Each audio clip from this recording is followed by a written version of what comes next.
ನಮಸ್ಕಾರ ಜನಪ್ಪ sir. First of all thank you for your time. Thank you. ಕೆಲವೊಂದು ಪ್ರಶ್ನೆ ಕೇಳ್ತೀನಿ, ನಿಮ್ಮಂಥ ವ್ಯೂವರ್ಸ್ಗೆ ಹೆಲ್ಪ್ ಆಗುತ್ತೆ, ಕೇಳ್ಬೋದಾ? Okay. Okay. So millionaires group ಬರೋ ಮುಂಚೆ ನಿಮ್ಮ ಭಯ ಅಥವಾ ಕನ್ಫ್ಯೂಷನ್ ಟ್ರೇಡಿಂಗ್ ಬಗ್ಗೆ ಏನಾಗಿತ್ತು?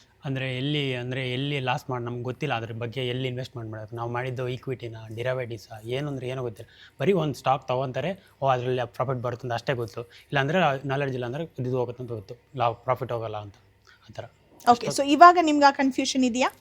ಇವಾಗಿಲ್ಲ ಮ್ಯಾಮ್. ಓಕೆ. ಮುಂಚೆ ಇತ್ತು. ಬಟ್ ಇವಾಗಿಲ್ಲ. ಓಕೆ. ಸೊ ಇಲ್ಲಿ ಬರೋ ಮುಂಚೆ ನಿಮಗೆ ಒಂದು ವಿಷಯ ಟ್ರೇಡಿಂಗ್ ಬಗ್ಗೆ ತೀರಾ ಅರ್ಥ ಆಗ್ತಿರ್ಲಿಲ್ಲ, ಬಟ್ ಈಗ ನಾನು ಫುಲ್ ಕಂಪ್ಲೀಟಾಗಿ ಅರ್ಥ ಮಾಡ್ಕೊಂಡಿದ್ದೀನಿ ಅಥವಾ ನನಗೆ ಒಂದು ನಾಲೆಜ್ ಬಂದಿದೆ ಅಂತ ಏನಾದರೂ ನಿಮ್ಗೆ ಅನ್ಸುತ್ತಾ? ಸೊ ಯಾವ ಟಾಪಿಕ್ ಅಥವಾ ಯಾವ್ದಾದ್ರು ವಿಷಯ ಇದೆಯಾ?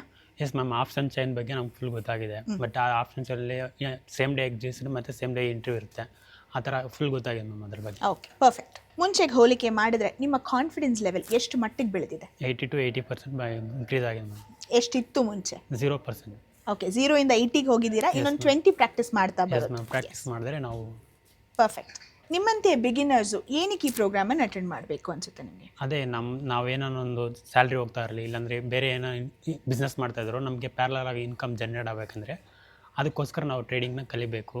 ಬಟ್ ಅದರಲ್ಲಿ ನಾವು ಅರ್ನಿಂಗು ಮಾಡ್ಬೋದು, ಬಟ್ ನಮ್ಮ ಲೈಫ್ ಸ್ಟೈಲ್ ಕೂಡ ಇಂಪ್ರೂವ್ ಮಾಡ್ಕೋಬೋದು. ಸೊ 3 ದಿನದಿಂದ ಮೋಹನ್ ಸರ್ನ ನೋಡ್ಕೊಂಡು ಬರ್ತಿದ್ದೀರಾ, ಅವ್ರ ಬಗ್ಗೆ ಏನಾದರೂ ಹೇಳಕ್ಕೆ ಇಷ್ಟಪಡ್ತೀರಾ? ಅವ್ರು ಮಾತ್ರ ಎನರ್ಜಿ ಲೆವೆಲ್ ದಿನಕ್ಕೆ ಇನ್ಕ್ರೀಸ್ ಆಗ್ತಾನೆ ಇದೆ. ನಾವು ಅಯ್ಯೋ ಎಷ್ಟಪ್ಪ ಮಾತಾಡ್ತಂತ ನಾವು ಡೌನ್ ಆಗ್ಬಿಡ್ತೀವಿ. ಬಟ್ ಅವರು ಒಂದು ಚೂರು ಹೇಳೋದ್ರಲ್ಲಿ ಮತ್ತು ಹೇಳ್ಕೊಡೋದ್ರಲ್ಲಿ ಒಂದು ಚೂರು ಕಾಂಪ್ರಮೈಸ್ ಇಲ್ಲ. ಫುಲ್ 100% ಅವ್ರು ಎಷ್ಟಿದೆ ಅಷ್ಟು ಕೊಟ್ಟಿದ್ದಾರೆ, more than 100%. Lovely. Thank you so much.